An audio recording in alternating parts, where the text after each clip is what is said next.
ॐ भूर्भुवस्वः तत्सवितुर्वरेण्यं भर्गो देवस्य धीमहि धियो यो नः प्रचोदयात्। उस प्राण स्वरूप दुखनाशक सुख स्वरूप श्रेष्ठ तेजस्वी पापनाशक देव स्वरूप परमात्मा को हम अपनी अंतरात्मा में धारण करें। वह परमात्मा हमारी बुद्धि को सतमार्ग की ओर प्रेरित करे। भाइयों बहनों, जय श्री राम, जय गुरुदेव, जय माँ आदिशक्ति। बहन अनुपम पाराशर जी ने प्रश्न पूछा है कि कुछ देर ध्यान में बैठने के बाद मेरे शरीर में झटके लगने लगते हैं और ध्यान भंग हो जाता है। क्या करें कि झटके नहीं लगें और ध्यान सहजता से चलता रहे।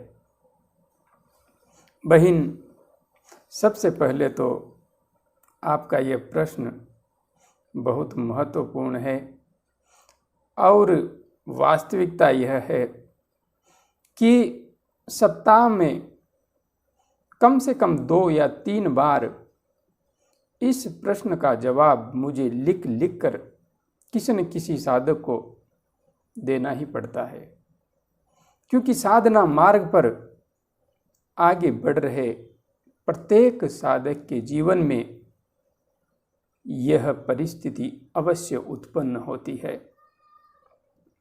और जिसे आप समस्या समझ रही है, वास्तविक रूप में यदि देखा जाए तो यह आपकी सफलता का पहला संकेत है।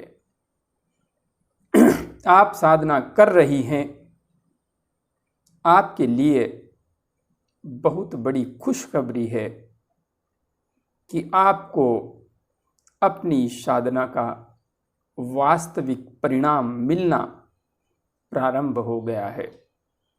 जिस कुंडलिनी ऊर्जा के संबंध में प्रत्येक साधक जिज्ञासु रहता है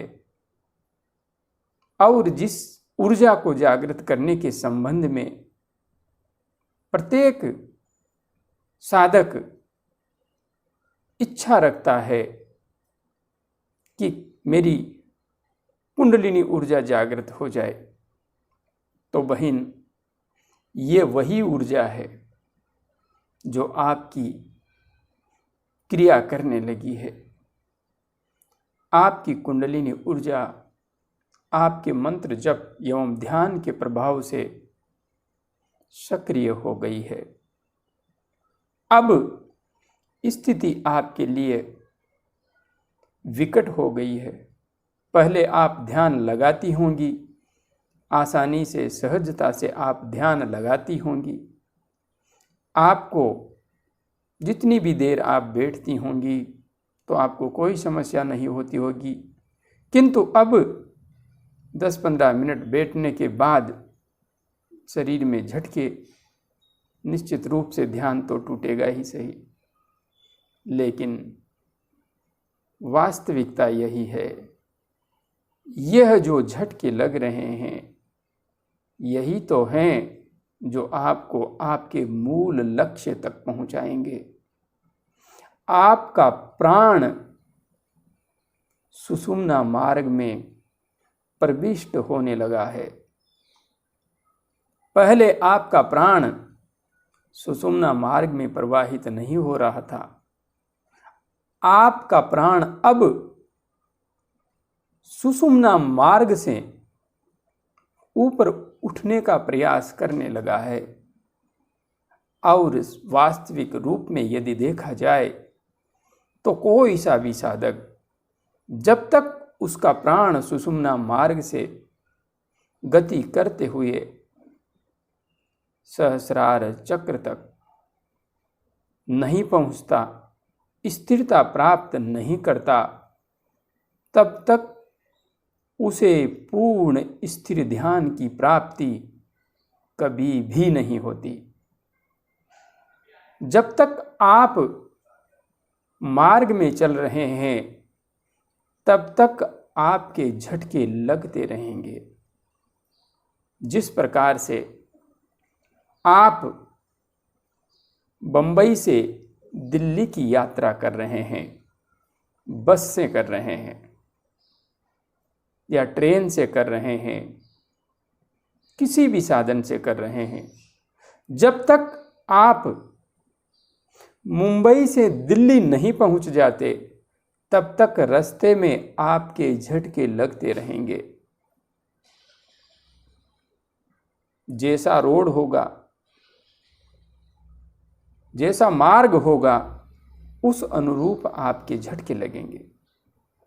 यही मां आदिशक्ति कुंडलिनी के मार्ग का सत्य है।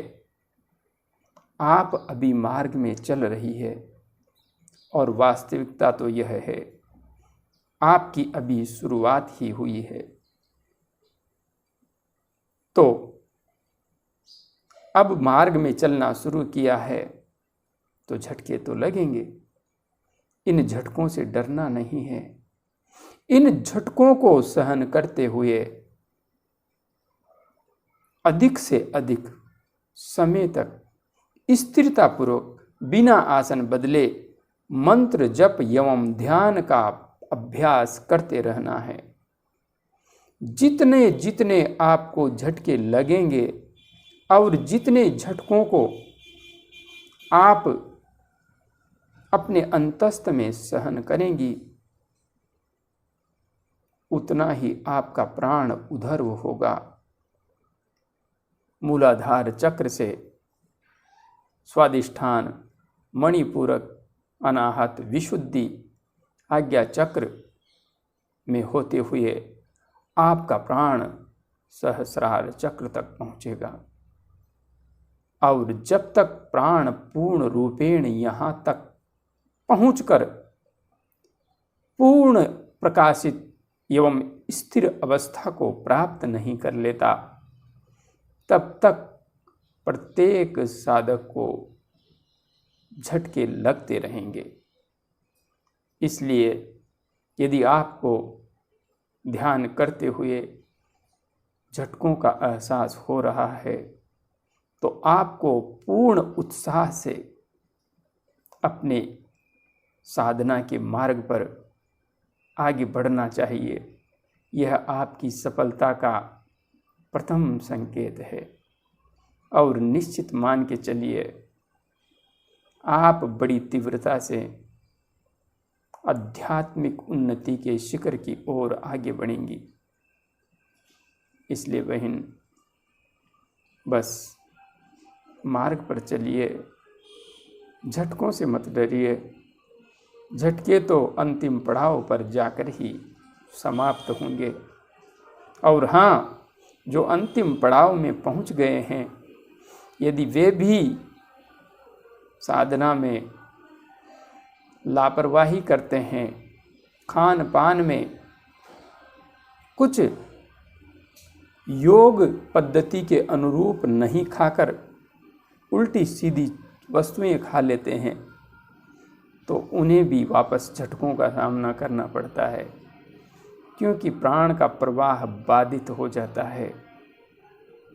जैसे ही प्राण का प्रवाह बाधित होता है, झटके लगते हैं, रुकावट आएगी, गड्ढे हो जाएंगे मार्ग में, तो झटके लगेंगे। जब अभी हमारा मार्ग खुला ही नहीं है, जिस मार्ग में कंकड़ पत्थर न जाने क्या क्या पड़े हुए हैं, उसमें हम अपनी आध्यात्मिक यात्रा की गाड़ी दौड़ाना चाह रहे हैं, झटके तो लगेंगे। बस इन झटकों को सहन करते हुए ध्यान के समय को अधिक से अधिक बढ़ाइए। निरंतर मंत्र जप के साथ तल्लीनता से इस मार्ग पर चलते रहिए। निश्चित रूप से मंजिल नज़दीक है, बिल्कुल नज़दीक ही है। जय गुरुदेव, जय माँ आदिशक्ति।